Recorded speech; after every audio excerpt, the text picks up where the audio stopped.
আসসালামু আলাইকুম everyone. I hope সবাই অনেক ভালো আছেন। আজকে নিয়ে আসলাম চাইনিজ পটল ভাজার রেসিপি। তো আজকে আমি আপনাদের সঙ্গে শেয়ার করব আমি যেভাবে চাইনিজ পটলগুলোকে ভাজি করি। তো সেটাই চলুন দেখে নিই। এখানে আমি সামান্য পরিমাণে অলিভ অয়েল তেল দিয়ে দিয়েছি। আপনারা চাইলে ভেজিটেবল অয়েলও অ্যাড করতে পারেন।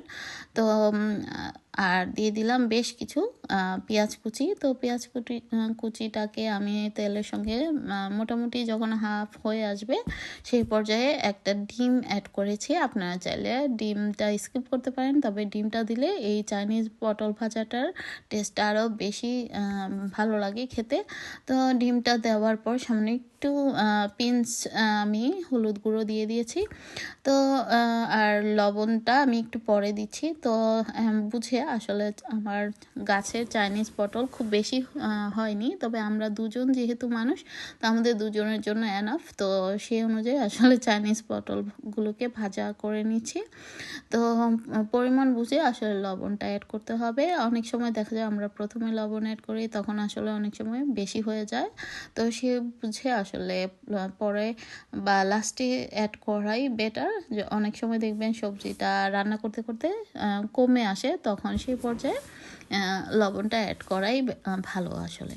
আর চাইনিজ পটলের সঙ্গে আমি বেশ কিছু কাঁচামরিচ এবং ধনেপাতাও অ্যাড করব। তো সামান্য একটু ধনেপাতাও অ্যাড করেছি, আর কাঁচামরিচগুলো তো পটলের সঙ্গেই ছিল, তো সেগুলো একসঙ্গে দিয়ে দিয়েছি। আর এটাকে আমি ঢাকবো না, এইভাবেই রান্না করব। আর বেশ কিছু ধনেপাতা অ্যাড করব, আর লবণ এবং সামান্য একটু হলুদ গুঁড়ো দিলে খুব ভালো লাগে দেখতে। তো আপনারা চাইলে স্কিপ করতে পারেন। আমি পরে কিন্তু আবারও 1 চিমটি খানিক হলুদ গুঁড়ো অ্যাড করেছি। তো যাই হোক, এভাবে নাড়তে নাড়তে হয়েও গিয়েছে। ভাজাটা করতে কিন্তু বেশ মানে বেশি সময় লাগে না। তো ভাবলাম যে না, তাড়াতাড়ি করার জন্য আমি একবার মাঝখানে আসলে ঢেকে দিয়েছিলাম। তো আপনারা চাইলে না ঢেকেও করতে পারেন, এটাও কিন্তু খুব সহজেই হয়ে যায়, খুব টাইম কিন্তু লাগে না। তো বেশি পরিমাণ হলে ঢাকতে পারেন, বা ঢাকনা ছাড়াও কিন্তু এটাকে করা যায়, তবে ঢেকে দিলে তাড়াতাড়ি হবে এই আর কি। তো যাই হোক, এখানে নেড়ে চেড়ে আমি এটাকে করেও ফেলেছি। কথা বলতে বলতে আমার ভাজা রান্নাটা হয়ে গেছে, আর লবণটা এখন অ্যাড করে দিলাম। তো আরেকটু ফার্স্টে কিন্তু আমি সামান্য একটু লবণ অ্যাড করেছিলাম, যেহেতু পেঁয়াজটার সঙ্গে দিতে হয়। তো সেই অনুযায়ী আবার একটু মানে অ্যাড করেছি লবণটা, কারণ পটলের মধ্যে না লাগলে কিন্তু মজা লাগবে না, তাই আসলে লবণটা চেক করে অ্যাড করেছি। আর ধনেপাতা একটু বেশি দেওয়ার চেষ্টা করবেন। ধনেপাতার ফ্লেভারটা খুব ভালো লাগে এই পটল ভাজায়, বা যে কোনো তরকারিতে আমার ধনেপাতার ফ্লেভার খুবই ভালো লাগে। আপনারা তো হয়তো জানেনই।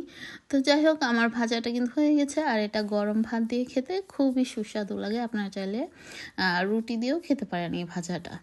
তো আমার রেসিপিটি আপনাদের কাছে কেমন লেগেছে জানি না। যদি ভালো লেগে থাকে অবশ্যই আমার চ্যানেলটিকে সাবস্ক্রাইব এবং কমেন্টস করবেন।